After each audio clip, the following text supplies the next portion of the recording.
Hey folks, how you doing? Papa Joe here. Well, I was gonna call it a night. Got reading some comments and whatnot on videos. Had well, maybe I shouldn't take my glasses off.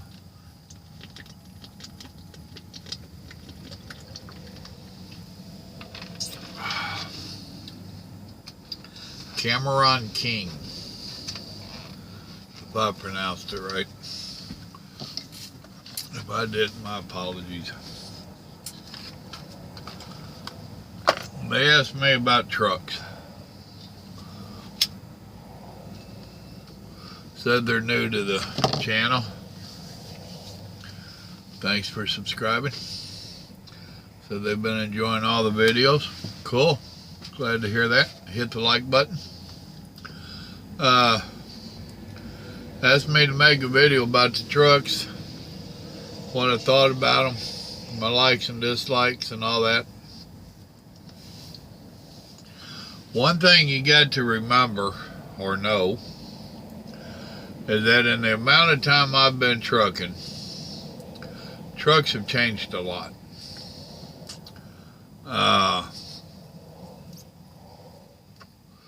I can't think of when I drove a Freightliner last, and I guarantee you they've come a long ways. I drove a Mack once, I don't know, for about 6 months. Actually, I totaled it. And the guy that I was driving for, it was a fairly large company out of Georgia. I wrecked it so damn good that he wanted to buy me a brand new truck. Huh, that'll make you scratch your head and wonder why, huh? Actually, what that was, I'll tell you briefly. I ain't getting into great details on it. I was flatbedding. We was going through, 3 of us running together. Not of the same company, but we'd all picked up same place. Lumber. Oh, I hate lumber. And we was running some back roads out of Arkansas into Louisiana. And I don't remember the name of the town. I'm wanting to say it was Ruskin or something like that. But that's a guess. This was so long ago I don't really remember. We was doing about 45 miles an hour. That was the speed limit.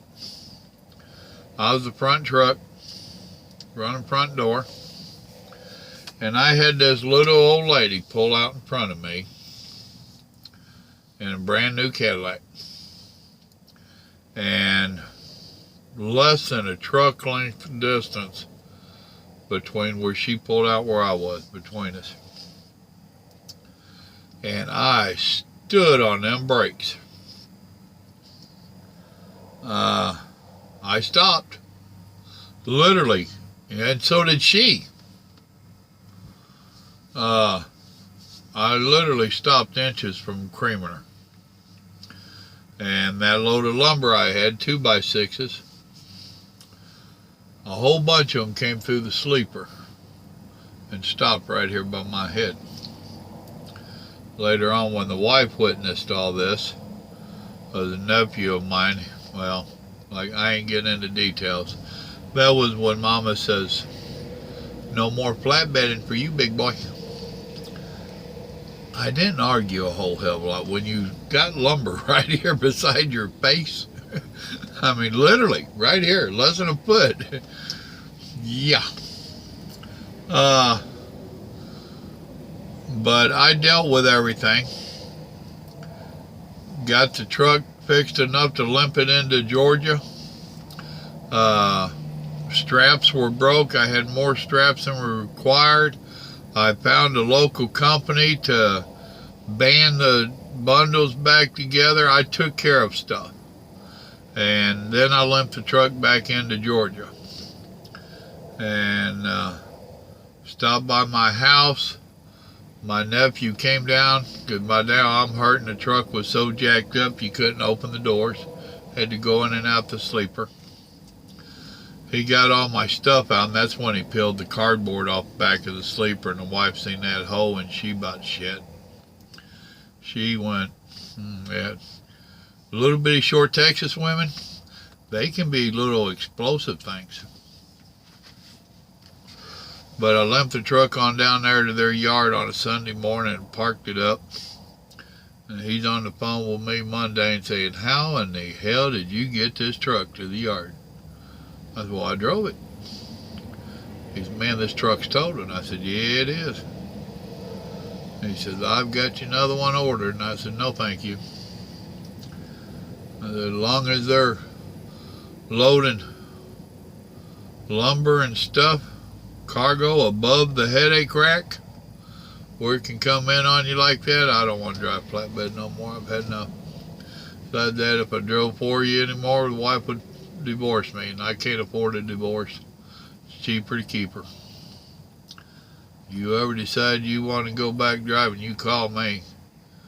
He said most drivers would have sat down on the curbside and expected me to do everything from Georgia, and you handled it all. But that old Mac,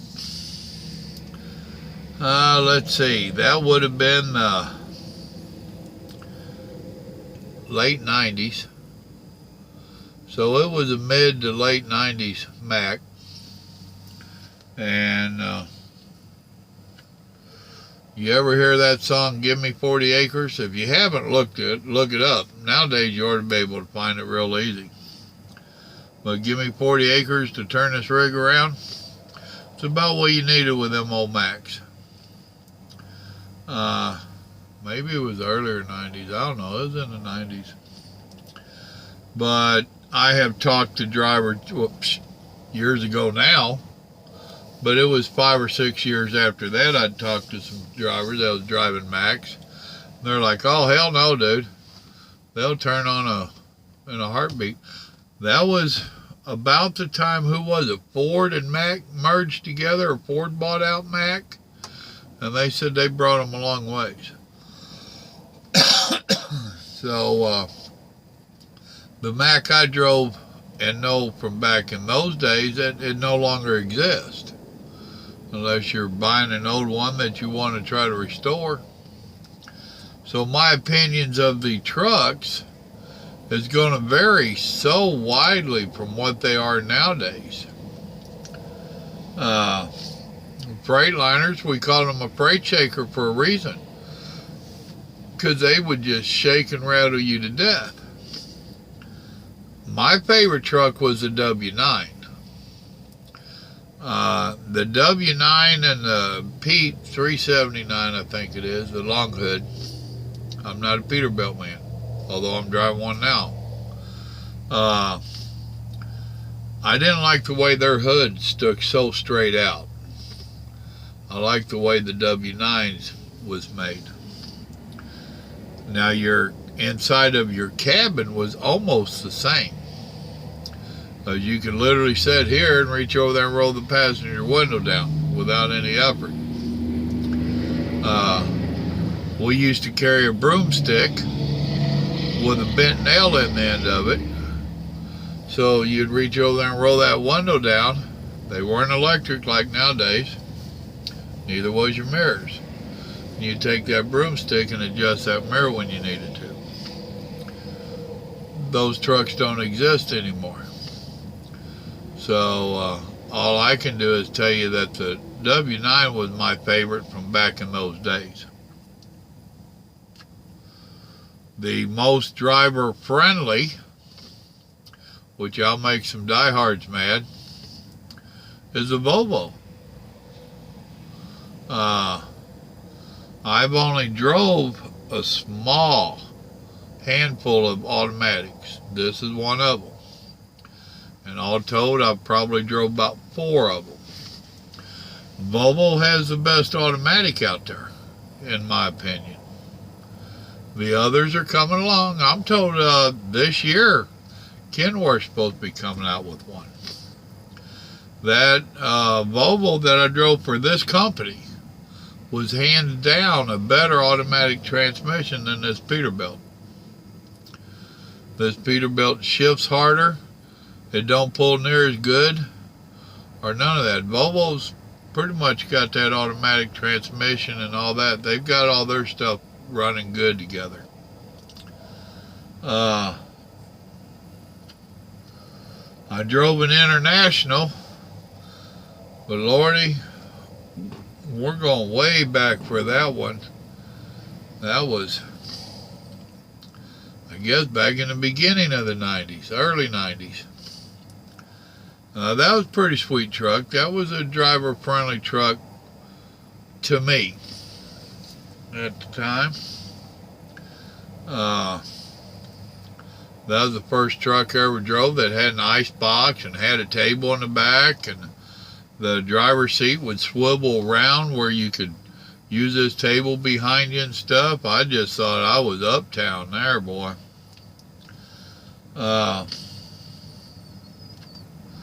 These new Peter cars like this one is like a 16, I think, maybe a 15.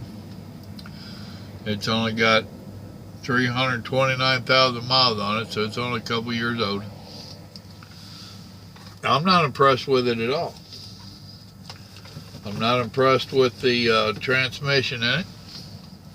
And yes, I've gotten where I prefer the automatic because it's easier on my knees. My W9, I would have wanted an 18-speed. That's what my last two W9s had, was 18 speeds. And there's just something about 18 speed that I like. That being said, I like this automatic because of my knees.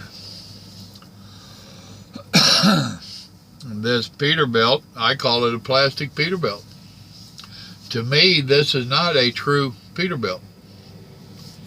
Just like that T2000 is not a true Kenworth. I guess I'm just kind of prejudiced against the old style trucks. But then again, I'm kind of prejudiced about the old style muscle cars. I see these new muscle cars out here, these Camaros and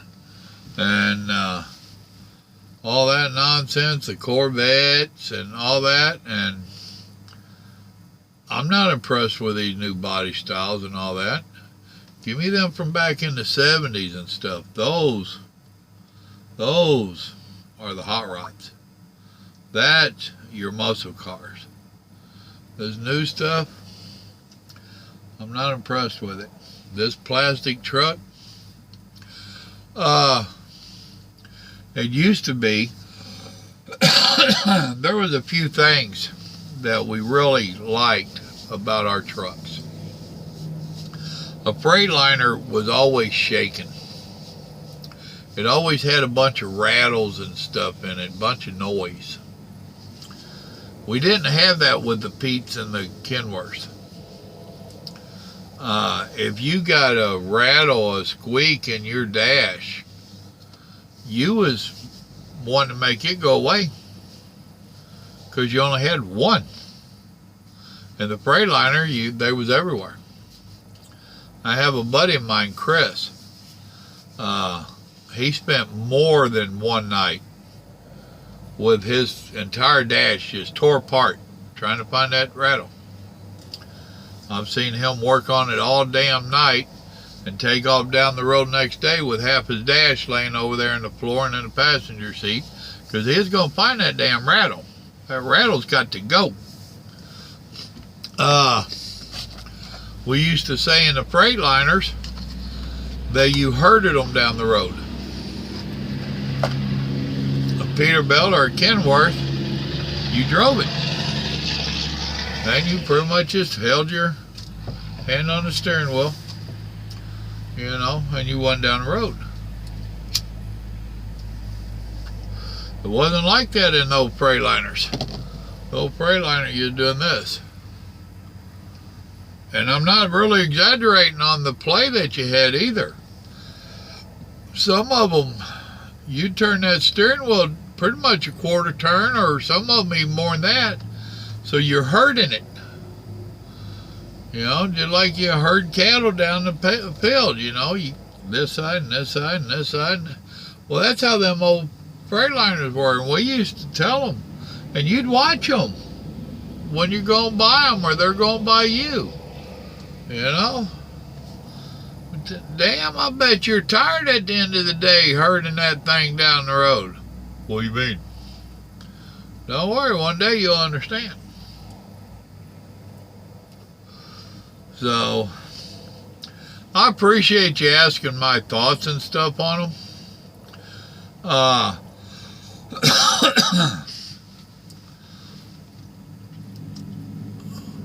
My favorite truck to this day is still one, like a 1989 W900 with an 18-speed. You know, really, get on up into the 90s. A 98 would work, you know. But the old W9s, I haven't drove a new W9. I think they make very few of them. I think you have to special order them. Somebody correct me if I'm wrong. I think they quit mass producing the W9s and the 379s, did they not? And you have to get on a list to order one? I really don't remember. Everybody's going to these new plastic trucks like this one. I mean, this guy I drive for, he's an alright guy. He's pretty decent. Y'all have heard me talk about him. But he has to buy this plastic junk with the short wheelbase in order to haul the weight that he needs to haul to be competitive. Which that's something else, you know, with your 379 and with your W9s, you got a pretty long wheelbase there. When I was hauling boats into Canada, that was in a 98 W9.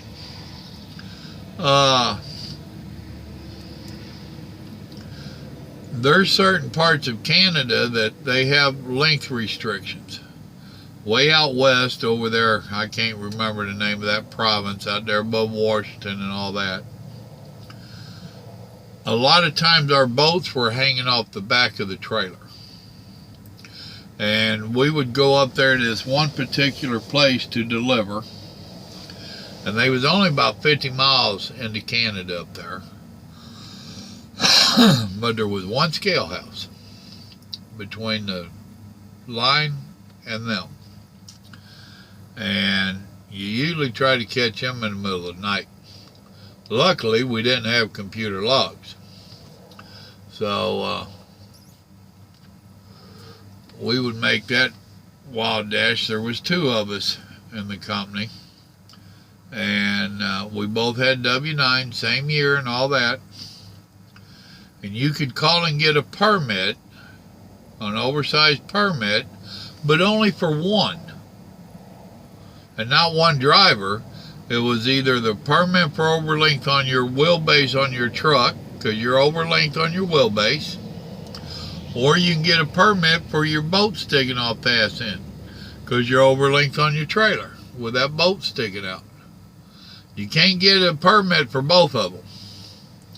So anyway you went, you was going to get a ticket. So, be honest with you, I called one time and got a permit when I found all this nonsense out. And I went ahead and got a permit for the boatload. And I ran it. That scale house was closed. Try and think of that boy's name. It's right there on the tip of my tongue too. He's out of Kentucky, out of Tennessee. Dadgummit. I could look him up. I know he's in my phone. They nailed him about 4 times. I mean, and I was telling him, dude, go through there about 2 o'clock in the morning. You know, do this, this, and this. And there's a place to park back behind that boat dealer because it was in town. But actually, there was an old Kenworth factory up there where they used to make Kenworths. And you could go back there and park out of the way. And then next morning, you go through. And leaving the country, coming back into the States, there wasn't a scale on the southbound side, just that one going north. But we had longer wheelbases. that made for a lot smoother ride. A lot of the Freightliners and all those other trucks, they kept shorter wheelbases so they could carry more weight. Simple math. Longer the frame, longer your rail, and that's what you call those underneath you. That's your rail. Longer that rail, the more it weighs. And it don't take a whole lot building a truck to add on 1,000 pounds. And 1,000 pounds can make you or break you on getting a load out of California. You know? So, I had a guy ask me here a little while back. He had seen one of those really stretched out Peter cars. And they had the short sleeper, you know, regular size sleeper, but it makes it look small. And he like, dude, why do they have those stretched out where they got so much room between that trailer and that sleeper? Well, it's for a better ride. The longer you stretch that rascal out, if you got a longer rail on your truck and you can stretch that trailer out, you can make for a nice smooth ride. Now, there's some places, Louisiana and Oklahoma, I don't care what you do, I don't think you get a smooth ride. But that was another reason that I like my W9. It was a lot smoother ride. I like the looks of it. To me, there is nothing prettier than a W9. And once you know what a W9 looks like and you know that light arrangement, you'll spot that sucker a mile down the road. As soon as you start seeing the lights, you'll know W9's coming at me. And I always liked that. I don't know why, but I always just liked the looks of that W9. Which is why a lot of the dedicated 379s like their 379s. So, is it 379 or 359? Anyway, the long-nosed Pete. Now, we always harassed each other, but we both knew that we had the best trucks on the road, and in my opinion, we did. It's kind of like Harley or Honda, you know. And if you're riding a Harley, you know you're riding the best on the road. The Honda guys are going to argue with you. They think they're riding the best on the road, and everybody has the right to be wrong. That is the good thing about America. You have the right to be wrong. If you don't agree with me on a W9 or a Harley, then you're wrong, but that's okay. You have that right. So I can't really just give you a whole lot of information and try to tell you what truck to buy and all that nonsense. It's kind of like Ford or Chevy. What do you prefer, the Ford or the Chevy? You know, me, I like my Mopar. So, there you go.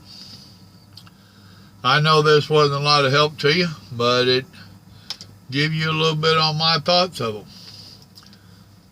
Y'all remember, God loves you, and so do I.